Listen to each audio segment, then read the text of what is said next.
Welcome back to Warriors News Fan Report. I'm here to deliver the freshest updates and the real rumors around our team, with the energy of a fan and the discipline of a film room. And tonight I want you to lean in, because what looked like a simple rotation story has turned into a full-on identity checkpoint for the franchise. Before I hand you the headline, here's what you're getting from me in this breakdown: how the offense has reshaped itself around Stephen Curry's gravity over the last stretch, why the spacing stress points keep reappearing against switching and gap-help defenses, what the coaching staff has tried to unlock on the wings, how the league is reading our shot profile, where the defense still scales in playoff tempo and where it doesn't, and finally the crossroads that links usage, efficiency, and timeline.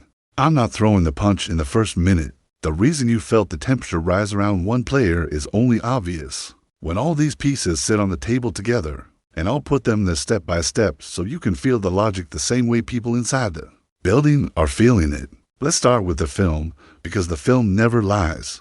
Jonathan Kuminga remains one of the purest athletes to ever wear the jersey in this era. A wing who can detonate a game in 5 possessions, hard cut from the slot, catch with 2 feet in the paint, hang and finish through contact, bully drive from the wing into a spin that collapses the weak side, offensive rebound ripped away from a 7-footer, hammered through the rim, coast to coast, push after a dig steal, backdoor read when defenders turn. When those plays stack, the building hums like a generator and the opponent starts to make emergency choices, fouling on the gather or sending an extra body early and leaving a shooter alone. But you and I have watched the other nights too, the ones where the ball sticks, the lane looks crowded, and the defense dares the jumper. This season, the three-pointer has lived below the line you need for defenses to stay honest. And teams have noticed.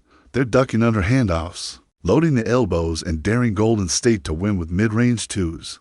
That shot profile can still work when the ball is popping, but when the touch-and-go actions stall, possessions slide into late clock isolations, and the offense loses the rhythm. That made this dynasty feel inevitable for a decade. I want to be fair to the full picture, because this isn't an agenda piece. It's responsible journalism from a fan who rewinds the tape. Kuminga's counting numbers look respectable at first glance, mid-teens in scoring, close to 7 rebounds, nearly 3 assists, and a whistle-drawing style that gets opponents' bigs into foul trouble when he's decisive. He can guard up a position with his chest when locked in. He can chase in transition and erase angles that most wings simply can't. And he's a havoc player when he gets to good things in a row. But the Warriors at this point aren't grading on flashes, they're grading on what repeats in May. When the 3-ball isn't a credible threat, the math tilts against Curry's gravity because the low man starts sitting in Kuminga's lap. The second defender arrives early, and the next pass becomes a dare. That's how you end up with a string of contested twos, even while the greatest shooter alive is on the floor. And that's the definition of leaving money on the table. Defensively, the conversation is similar in shape if not in substance. On the ball, he can be a vice-strong base, quick hips, recovery length that cleans up a misstep. Off the ball, the league's best defenses test his discipline. Will he tag the roller and sprint out? Will he feel the flare coming from the weak corner? Will his eyes drift to the ball for a half second that costs a clean look? Those are fixable reps. But playoff games are often decided by the 3 possessions you can't buy back. And this coaching staff has always been ruthless about trusting those minutes. Now slide from tape into context. Golden State's identity still starts with Curry pulling the defenders into orbit, 40 feet from the rim, with Draymond Green acting as the heartbeat of the defense and the handoff operator. That turns pressure into easy shots, and with a supporting cast that has to either shoot on the catch or keep the ball alive with quick cuts and connected passing. When that machine hums, the offense is jazz, split action on the wing, flare and slip, pocket pass, spray to the corner, one more into a wide-open 3. When one link falters, the whole song loses tempo. This season, more opponents are parking a helper in the lane and daring the Warriors to beat them with stationary shooters who won't fire on the catch. That's not a Kuminga-only problem. That's a roster ecosystem problem. But his role makes him the pivot, because when he's on the floor with Steph, the defense chooses between respecting his jumper or wiping out his drive, and right now they're choosing to wipe out the drive. In response, the staff has tried tailored actions to weaponize what he does best without clogging the lane. They've cross-screened him into deep catches so the first read is a baby hook or a baseline kick. They've parked him in the dunker spot and timed the cut with Curry's gravity, so the pass is a simple bounce, and the defender can't get vertical without fouling. They run small pick and rolls to force switches that turn into power drives against a smaller chest. They've used him as the first screener in Spain action so he could slip into daylight. Some of it works in pockets. Some of it stalls when the second and third rotations don't arrive on schedule. That's the tightrope the staff has walked for months. Do you lean into the variance and hope the hot nights line up in April? Or do you shorten the rotation to prioritize spacing and decision speed even if it caps your athletic ceiling? Now, the calendar doesn't wait for feelings. The league's trade deadline sits on February 5th, and across the NBA, every conversation sounds the same. What helps our star today? Without detonating tomorrow's flexibility, Kuminga's contract is exactly the kind that turns calculators into phone calls. Team-friendly, number, short runway, and an age that invites other front offices to dream about what he becomes with more on-ball reps. He has repeatedly made it clear that he wants a bigger role, and that ambition isn't a flaw. It's a mirror that tells you whether your timeline matches his. If you're a young team living in the middle of the standings, the idea of a high-flying 6 feet 7 inches wing who can get downhill on command is catnip. You hand him usage, you simplify the read tree, you hope the three balls start falling at a league average clip, and you live with mistakes because the payoff can be a two-way finisher. Who bends defenses? That's why there would be a market. Meanwhile, the Warriors operate inside a different clock. Stephen Curry still warps the sport every night, and Draymond still organizes a defense like a conductor, but windows are real. You don't get to slow walk development. When you're trying to stack wins in the last act of a title era, that's not cruelty. That's the standard the core itself created. So the choice tree inside the building looks like this. If the shot stabilizes and off-ball discipline tightens, you bet on the upside in-house. If it doesn't, you explore converting variance into reliability into a 3-and-D forward who shoots 38% on catch-and-shoot threes without blinking, into a stretch big who screens, pops and protects the rim just enough to take some stress off. Draymond, into a two-way wing who can guard the league's oversized scorers for 5 straight minutes without demanding touches on the other end. None of this is fantasy. It's the archetype math that wins possessions in May. Let me take you back to the court for the next layer, because this is where game flow meets front office theory.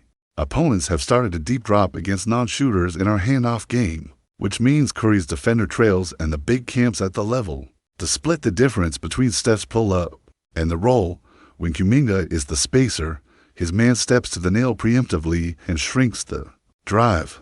Golden State's counter is to punish the help with quick second-side actions, a dart to the corner, immediate swing to a shooter lifting from the dunker spot, or a 45 cut that hits the blind spot. Those counters demand precision, and when precision slips, you feel it on the scoreboard. Against top 10 defenses, you rarely get a second chance to save a broken possession. That's why closing lineups have skewed toward players who catch and shoot without ceremony, or who connect the next pass without a dribble. It isn't about raw talent. It's about possession economy. And in the possession economy, a single beat of hesitation can cost you a game. If you've watched this core long enough, you know the defensive end is where trust is minted. So let's live there for a minute. Kuminga's best defensive stretches are loud. He switches on star wings, slides, absorbs a shoulder, and still contests. He blows up a handoff by shooting the gap. He high points a rebound in a crowd and turns it into a run out. His rough patches are quiet until they hurt. He ball watches as the weak side exchange happens. He tags a moment late. He opens the wrong hip on a curl. Those are the gaps that playoff offenses attack. They rerun the action until you show you can solve it 3 times in a row. That loop is the difference between a 7-point lead and a 2-point deficit with 3 minutes left. Which brings us to the heartbeat of tonight's conversation. If the Warriors want to maximize Steph's window, they need closing groups that are unsolvable on both ends, clean spacing around the greatest shooter ever, and 5 defenders who communicate at the speed of thought. When the organization looks at the board from 10,000 feet, Kuminga sits at the center of that equation because his path forks the loudest. Keep him and you're betting that the shot climbs and the discipline holds. Move him and you're betting that a different archetype makes the machine hum instantly.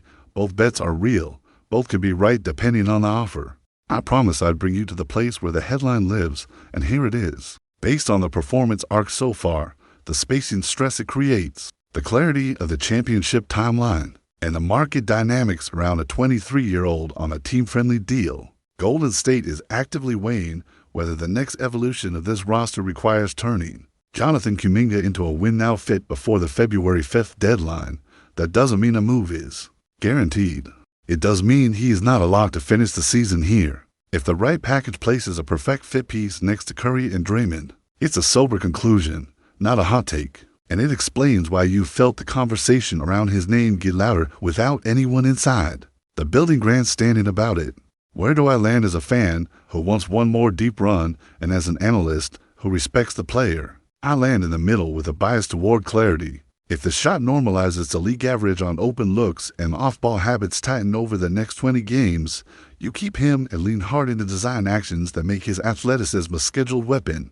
If those steps don't come, you pick up the phone and hunt the archetype that unlocks the offense on day one. A forward who shoots on the move, screens with purpose, guards up a position, and never interrupts the ball's rhythm.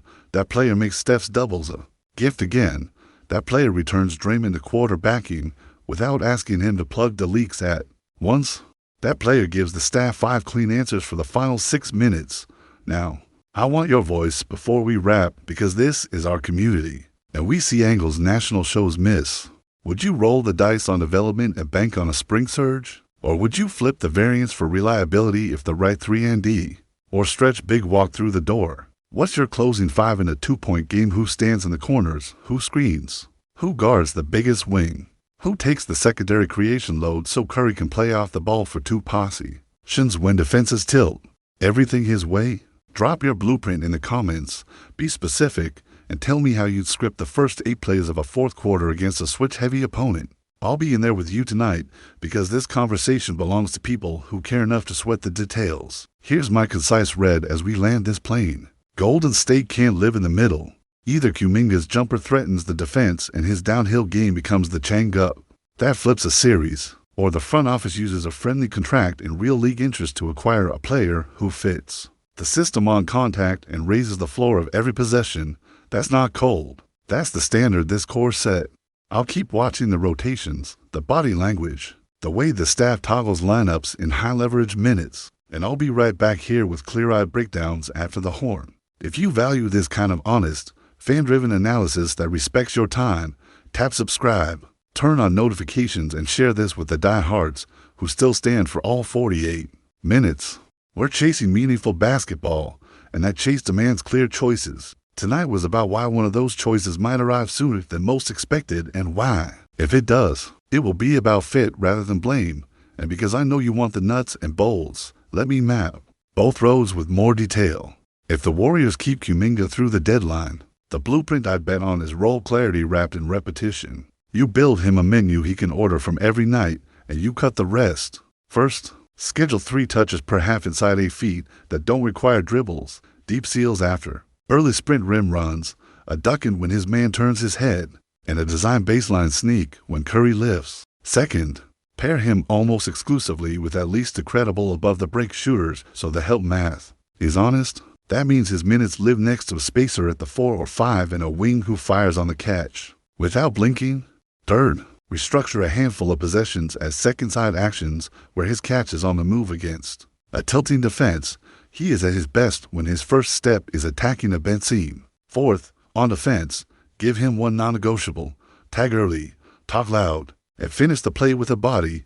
If he checks those 3 boxes, the occasional misread won't crash the structure. You do those things, you give him 20 games of leash, and you see if the shooting correction shows up like it often does for streaky wings in February and March. If it does, all of a sudden the conversation cools because the corners stay occupied, the lane breathes, and his slashes become the gut punch chang-up second units can't absorb. Now the other road, the one nobody says out loud, but everyone understands. If a deal materializes, it has to be for a piece that steps into a playoff series tomorrow with no translation period. Think of the traits rather than the names. 6'7" with a strong base, slides laterally without fouling, processes actions fast enough to be early rather than late, hits the weak side corner 3 at a rate that makes defenses pay for blinking, screens with purpose and short trolls into passes that keep the possession alive, or a stretch 5 who can protect the rim by rule and put a defender in dilemma by popping to the top if that player shoots league average on volume. Steph's doubles turn into free points again. The locker room impact matters too.